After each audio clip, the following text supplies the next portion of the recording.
Es financiado con donaciones acogidas a los beneficios tributarios establecidos en la Ley del Deporte. IND, Instituto Nacional del Deporte, Gobierno de Chile.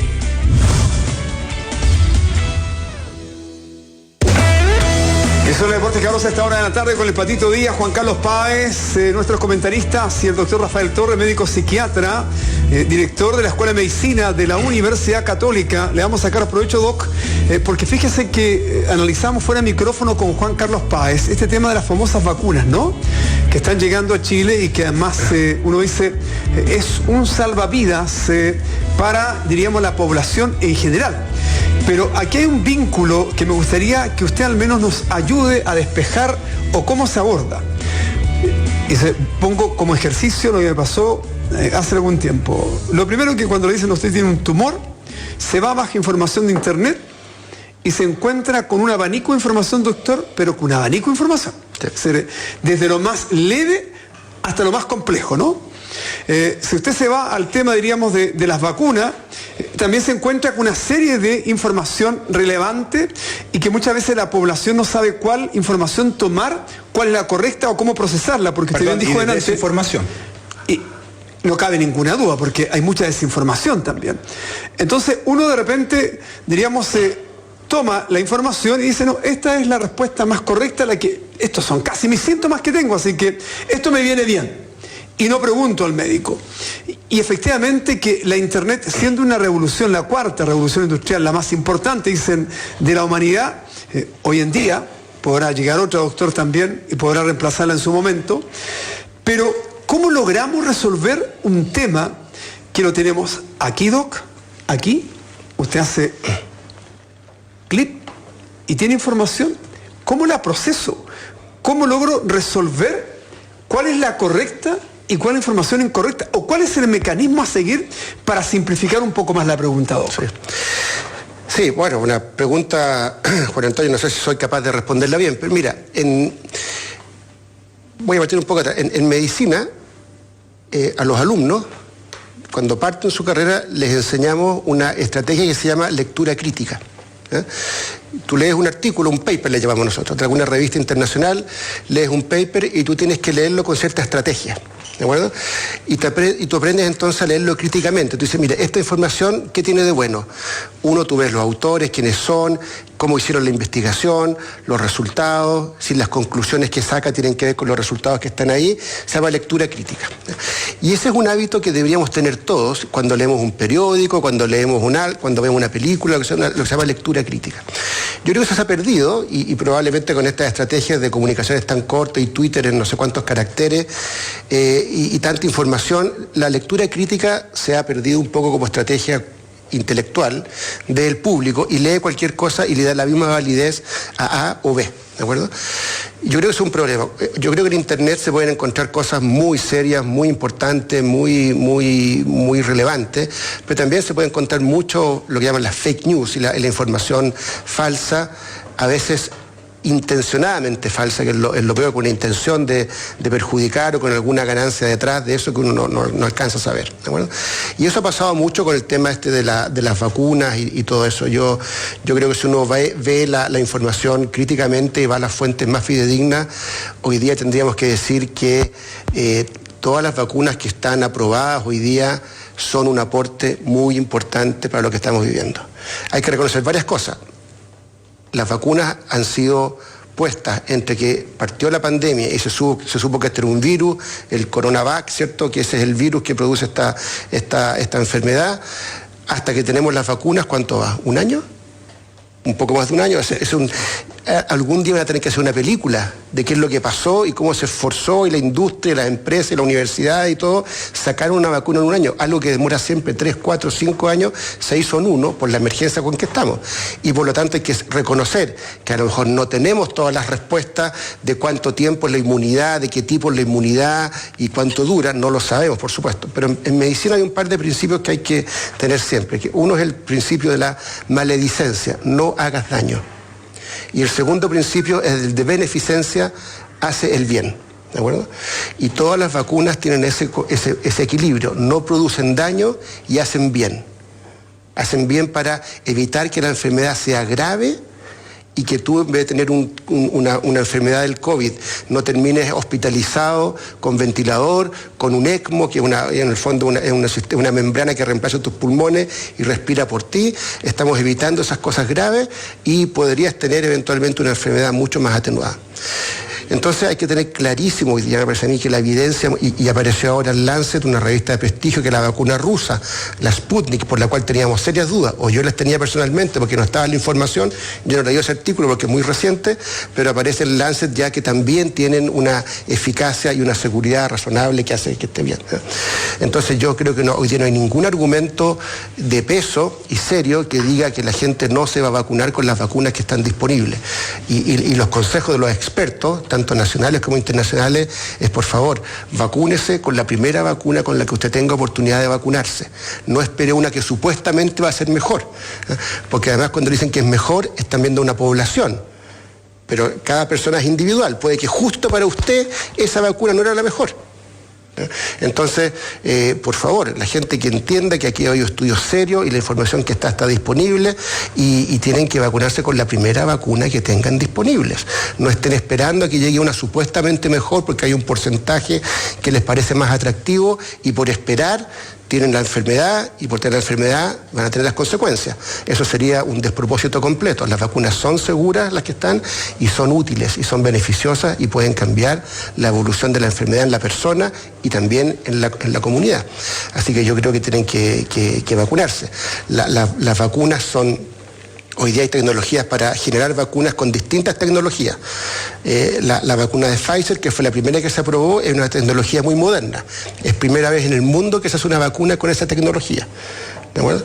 La vacuna Sinovac, que es la que llegó en más volumen a Chile, que hay algunos millones de dosis disponibles, tiene un sistema de producir la vacuna que es la que hemos tenido siempre. Por ejemplo, la vacuna de todos los años de influenza se produce con esa técnica, que es el virus pierde su capacidad de reproducirse, se llama virus atenuado. Entonces, pero ese virus no se reproduce, pero genera la respuesta inmune. Que es como se han producido muchas vacunas por toda la vida. Entonces es una técnica aprobada, la otra es una técnica nueva, pero el resultado evidentemente que tiene beneficios, no cabe la menor duda, y el consejo de todos los expertos nacionales e internacionales, de las sociedades científicas, del colegio médico, de los profesionales, por favor, vacúnese con la primera vacuna con la que usted tenga oportunidad, de las que están aprobadas evidentemente. Debe haber hoy día en el mundo unas 50 o 60 vacunas que están en alguna etapa de desarrollo. Las aprobadas son 4 o 5, ¿cierto? Está Pfizer, AstraZeneca, Moderna, Sinovac, y puede que haya otra más por ahí. Sputnik parece que está aprobada también. Debe haber algunas vacunas ahí que están en fases más iniciales, pero no cabe ninguna duda que el consejo es que se vacunen con la primera vacuna que tengan la posibilidad de hacerlo. ¿Usted se inoculó? Yo me inoculé como parte del estudio que está haciendo la Universidad Católica. La Universidad Católica tuvo la oportunidad de hacer un desarrollo con la empresa Sinovac de China. Ya había un trabajo colaborativo antes para el desarrollo de otra vacuna, de este investigador Alexis Kalergi, que venía trabajando hace tiempo en desarrollo de otras vacunas, no de esta del COVID, ¿eh? Y ya había un contacto con ellos y se hizo este estudio, una fase 3 en Chile de probar la vacuna, y yo soy uno de los sujetos que me ofrecí como voluntario para ser parte del estudio, y me puse ya la primera dosis. Y estoy reportando los síntomas diariamente, que como parte del estudio. Yo no he tenido ningún efecto adverso que yo me haya dado cuenta, ninguno, y tengo que inocularme la segunda dosis a fines de mes, ¿eh? Y así como yo, son muchas las personas que estábamos trabajando en ambientes de salud que nos ofrecimos como voluntarios para aportar en este estudio y aportar en el conocimiento. ¿Sí? Patito Díaz. Doctor, dos inquietudes. Una, por su conocimiento del sistema hospitalario, de clínicas de nuestro país, de Santiago específicamente. Estuvimos muy cerca de la saturación total, es decir, no hay más camas UCI disponibles en el momento del pic del invierno.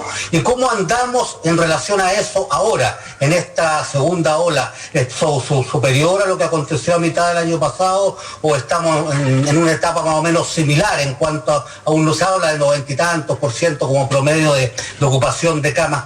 Y lo otro tiene que ver a propósito de la vacuna y del COVID, y usted hablaba de la influenza. La influenza eso uno se vacuna prácticamente, o las personas de alto riesgo, todos los años. Hay campaña de vacunación contra la influencia, porque la influencia vuelve año tras año. Algo similar se espera del COVID, que también va a ir volviendo, lo que implica que esta vacunación masiva no solo va a ser ahora, sino que debería prolongarse los próximos años.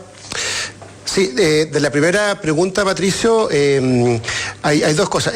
Con la primera ola, por llamarlo así, de la pandemia en Chile, hubo una decisión que yo creo que fue acertada de parte de la autoridad sanitaria del país, que restringió y... Imágenes, Doc, de la primera ola, perfecto, del año pasado. Del año pasado. Entonces, sí, cuando vino esta primera ola, ya estaba la información de lo que había pasado en Europa y en otras partes, y lo que estaba pasando en el hemisferio norte, y la gravedad que eso tenía. Entonces el Ministerio y la Autoridad Sanitaria Nacional y las regionales se prepararon para eso, y entonces dentro de las varias medidas que se tomaron, se disminuyeron al mínimo posible todas las otras actividades médicas.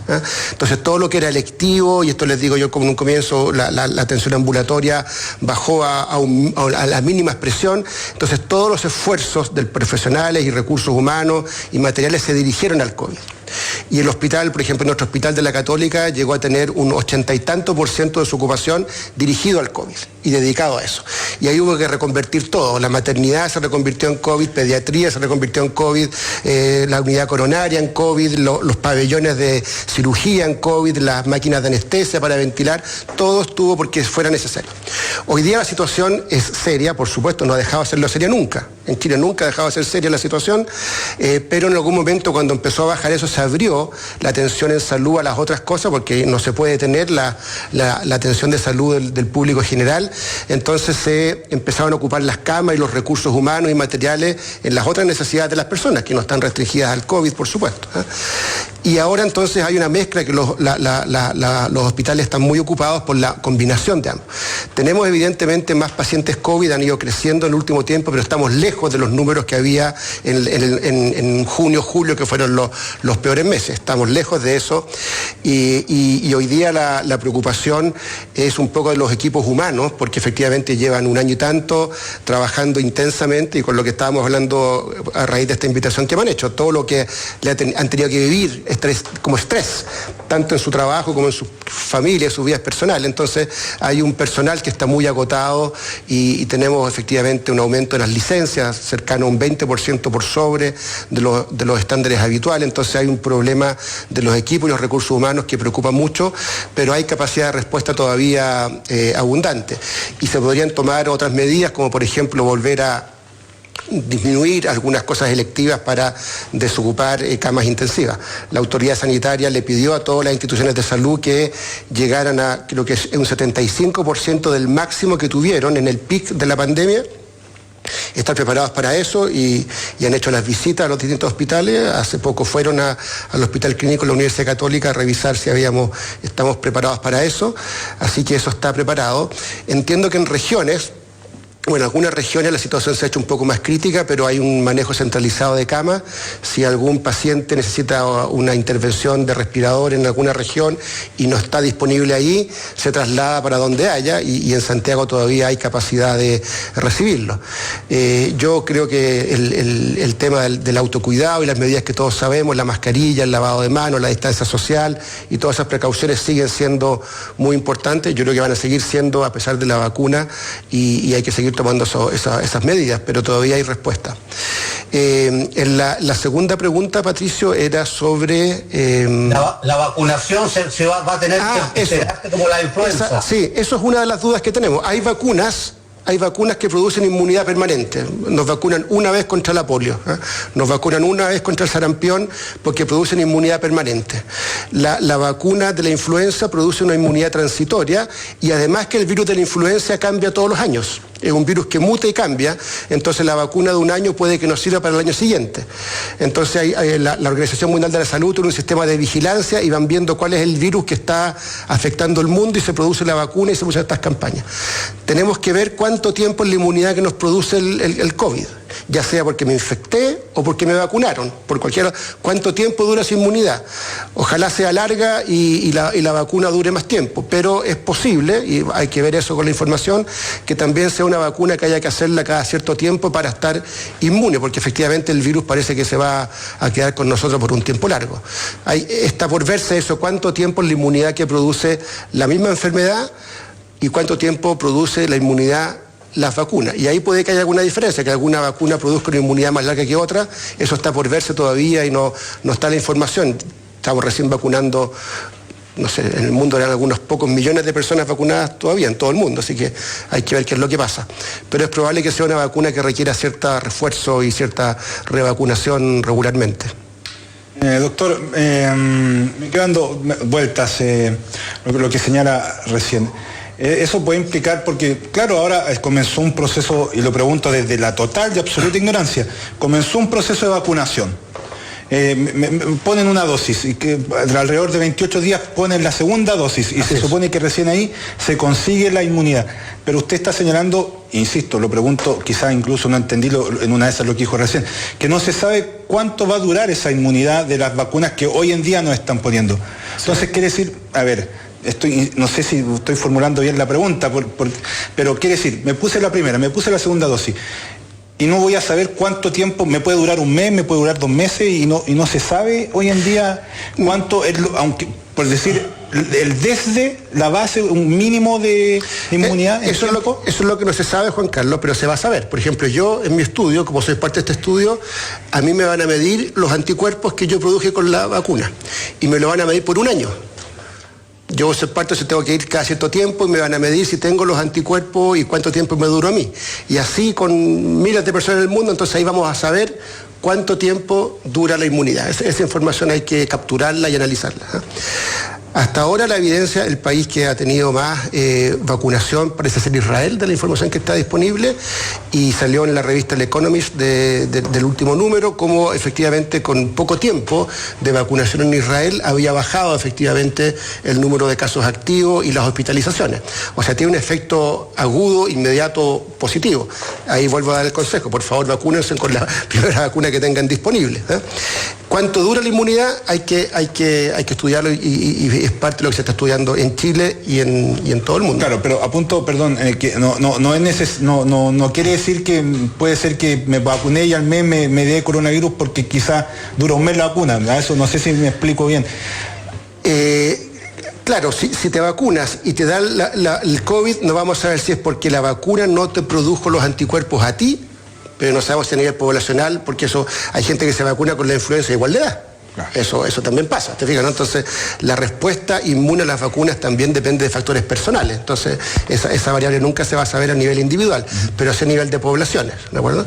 Entonces, esa es la respuesta que hay que resolver todavía y que está pendiente. Doc, me pregunta o me comenta Álvaro Bravo, nuestro director, oportunamente, me dice Juan Antonio, el tema hoy día familiar, porque hay muchas personas que literalmente para cuidar a sus padres que son mayores se han aislado o sencillamente, diríamos, el papá está en regiones, no van a verlo porque efectivamente pueden ser un agente contaminante y diríamos esta desconexión que se produce, esta incertidumbre que dijimos al comienzo de la introducción con el Pato Díaz, con usted, doctor Rafael Torres, provoca una serie también de consecuencias de preocupación, de ese estrés también que usted señalaba delante. ¿Cómo se puede mitigar en alguna medida, diríamos, esta situación de lejanía que se tiene con los familiares por un tema de obligación? Porque está en cuarentena, por ejemplo, a mí pasa en Penco, por ejemplo, están en cuarentena. No puedo viajar a Penco hoy día. Y con el dolor de mi alma, porque está todo mi entorno familiar más directo, están en Penco, ¿no? Por lo tanto, hay un tema de mucha ansiedad, de situaciones de familiares que están enfermos, y no de COVID, sino de otra enfermedad que uno le gustaría estar acompañándolo y que no puede, además. Así es. Bueno, Juan Antonio, el ser humano es una especie animal social, somos un animal social.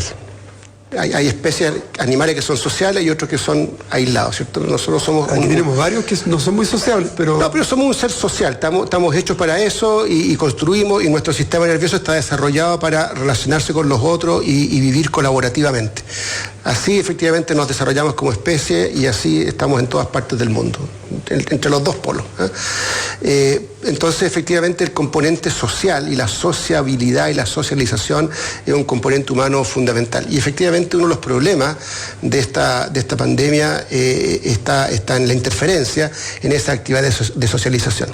En los adultos mayores, evidentemente, porque hay que entender que a los 90 años, un mes puede ser un porcentaje muy importante de lo que te queda de vida. ¿De acuerdo? Y por lo tanto un mes de aislamiento sin estar con tus seres queridos, sin tener la actividad que tú quieres, puede ser un trozo de tiempo muy importante de lo que te queda por vivir, ¿de acuerdo? Y por lo tanto es una situación muy triste y muy complicada. Y ahí efectivamente uno trata de no poner en riesgo la salud del adulto mayor, por supuesto, y la de uno tampoco, pero evidentemente que hay medidas de prudencia que sí se pueden seguir, ¿cierto? Un buen distanciamiento social, un buen aislamiento, una buena higiene de mano, evidentemente que puede ayudar. La tecnología hoy día nos permite un poquitito también suplir eso con las nuevas estrategias. Nuestros adultos mayores son bastante talentosos en su mayoría y muchos ya están con las plataformas tecnológicas bastante diestros por esto, el WhatsApp, el Zoom, lo que sea, también puede suplir eso. Yo creo que ese es un punto muy importante. El otro extremo, Juan Antonio, que es una preocupación que he reflexionado personalmente un poco, el otro extremo es los niños pequeños, porque en nuestro desarrollo como especie humana, muchas habilidades sociales las conseguimos en la interacción con los otros.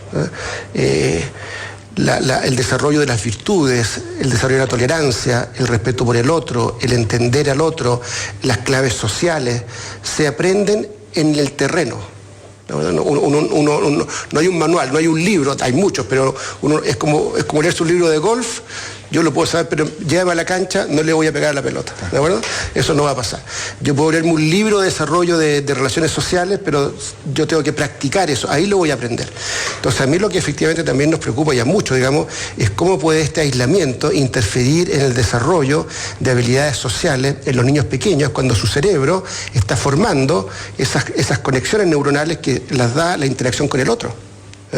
En el colegio, en el juego, en la cancha, cuando salen al recreo, cuando comparten la colación, cuando uno se enoja, toda esa interacción social que se produce, que va modulando nuestra interacción social, también ha estado interferida, así que tenemos que ver efectivamente si va a tener consecuencias en el otro extremo de la vida, el aislamiento social al cual hemos... Sobre lo mismo, fíjese que, y puede ser una herejía, como dice Juan Carlos Páez, que se entienda bien, ya a esta altura. El deportista de alto rendimiento habitualmente tiene desapego, que se entienda bien, porque viaja mucho, porque está mucho tiempo fuera. Hay una suerte de validación por su actividad profesional, diríamos, de estar inmerso en este mundo de la alta competencia, por lo tanto 3 meses, 4 meses fuera, desconectado a la familia, no tiene problema, porque hoy día las redes sociales efectivamente se puede conectar, se ven, pero no es lo mismo. Y hay otra gente que tiene mucho apego al entorno familiar, en mi caso, por ejemplo, mucho apego. Si usted no lo ve, es una carga emocional bastante fuerte. Por eso digo que hay un tema de apego y de desapego. No significa que el desapego sea malo, sino que se entienda bien que ese desapego se produce muchas veces por la misma actividad que desarrolla, diríamos, el individuo. Correcto, y yo creo que aquellos deportistas que tienen esa posibilidad de desapegarse y poder tener esa vida de tanta exigencia y yo creo que de alguna forma transfieren ese apego hacia otras figuras significativas. Y probablemente sus entrenadores, sus coaches, sus mentores también cumplan de alguna forma ese rol. ¿Ah? Y está bien, le enseñará, para seguir el ejemplo del golf, le enseñará cómo jugar el pato, lo que sea, digamos, pero estoy seguro que también juegan un factor de contención emocional importante y los escucharán y comerán juntos y sabrá qué es lo que les gusta y yo tiene un papel también en ese sentido. Yo creo que se reemplaza de alguna forma ese desapego a las estructuras familiares de origen por otras figuras también relevantes. Yo creo que eso es una actividad que debe ser así, ¿no? Y a aquellos que les cuesta más el desapego, evidentemente van a tener que luchar más o les va a costar más efectivamente el estilo de vida que exige el deporte de alto rendimiento, por lo que tú nos mencionas ahora. Juan Carlos Páez, estamos con el doctor Rafael Torres, médico psiquiatra, director de la Escuela de Medicina de la Pontificia Universidad Católica, además con una gentileza realmente que uno valora, agradece, porque hoy día ha sido una clase magistral hasta aquí. Y queda todavía un ratito más, así que lo vamos a aprovechar al doc. Le dije 1 hora y media. Y es feliz, 1 hora y media. Está claro. Así que no hay inconvenientes. Juan Carlos Páez. Sí, no se olvide que la última pregunta la pueden tener abierta, que puede ser personal de usted y que la puede responder el doctor, diríamos, sin ningún inconveniente. Después yo le hago el descuento. Claro, o se pregunta, ¿le pasa a un amigo? La típica de... ¿Qué le pasa a un amigo? Oiga, me llamó un amigo pasa, acá. claro. No, la pregunta es súper directa, doctor. ¿Siente usted que falta educación a través de distintos mecanismos de información para la gente? Porque lo digo súper directo, yo me meto a redes sociales y me sorprende la cantidad de personas que dicen, yo no me voy a vacunar, no me interesa vacunarme, no me presto para el show, incluso charlatanes que tienen acceso a medios de comunicación que van con unas teorías pero increíbles, con teorías conspirativas, etcétera. ¿Siente usted que sucede eso porque falta información en cuanto a que la gente entienda de qué estamos hablando en este proceso de vacunación? Yo creo que falta información, pero falta buena información. Yo creo que falta buena información. Educación, sí. Tal vez también hacer la información accesible, que sea comprensible. A veces a lo mejor los profesionales de esta área, los médicos, usamos lenguajes un poquito confusos, crípticos, que para los que tal vez estamos acostumbrados por la disciplina en que trabajamos, a entenderlo más fácilmente, a lo mejor para una persona resulta confuso, poco claro. Yo creo que sí, falta información, nunca va a ser excesivo eso. Yo creo que lo que pasa también, Juan Carlos, es que esta información tan despersonalizada y tan irresponsable, ¿cierto? Y de estos mensajes que uno escribe y puede hacerse pasar por otro y firma a alguien que no es, digamos, esa irresponsabilidad, digamos, es un tema que se ha generado con las redes sociales. Yo creo que esto será como los péndulos, en algún momento eso tendrá que atenuarse porque se van a ver los grandes problemas que esto tiene, digamos. Y efectivamente hay gente que tiene objetivos que son inimaginables.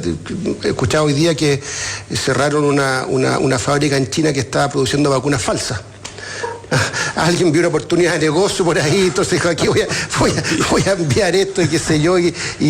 Porque si bien es cierto, yo creo que hay gente que está en contra de vacunarse, yo estoy cierto que la gran mayoría está esperando ir a vacunarse y apenas pueda irse a vacunar.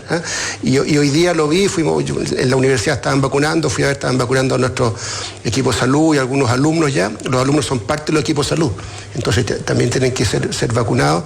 Y de mis familiares cercanos, mi mamá de 92 años se vacunó hoy día, mi suegro también, de 92 también. Yo creo que la gran mayoría quiere vacunarse, Juan Carlos. Si esa es una estadística, estos que no, se me ocurre que son pocos. Yo estoy seguro que si pudiese, y de hecho esa es la razón por la cual las autoridades dicen, por favor, respeten el calendario, ya vendrá su turno, espérese con paciencia y ya se va a vacunar. Yo creo que la gran mayoría, lo único que está esperando es vacunarse pronto, porque entienden que esto es seguro, entienden que esto pues, es una posibilidad de aliviar y, como le digo, evitar que la enfermedad sea grave y con la mortalidad que hemos visto en el mundo, digamos. Entonces, si bien es cierto, está esta gente que tiene, no sé cuáles son sus objetivos y su agenda propia, digamos, para tener esa actitud tan beligerante y tan poco de colaboración, digamos. Entonces, bueno, pero Pato Díaz deja plantear la pregunta para después de la pausa el doctor Rafael Torres responder, y fundamentalmente también el doctor Rafael Torres vamos a entrar para algunas sugerencias.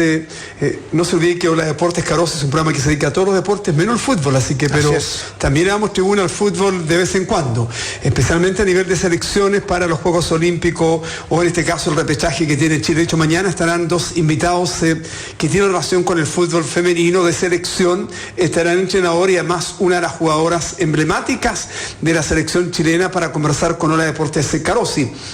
Pato Díaz deja plantear la pregunta al doctor Rafael Torres. Doctor, ¿hasta dónde está el límite? Si es que lo hay, porque recién Juan Carlos hablaba de las redes sociales, yo lo globalizo, hablo de las nuevas tecnologías, el computador, el teléfono, que muchos están ahí a cada rato, permanentemente. ¿Hasta dónde está el límite para la salud mental de las personas de estos medios que nos abren al mundo, que nos ayudan o que nos aíslan de nuestro propio entorno? ¿Cuál es el límite justamente desde el punto de vista de la salud mental de estas nuevas tecnologías? Después de la pausa responde el doctor Rafael Torres. Breve, alto, 2 minutos y ya estamos de vuelta.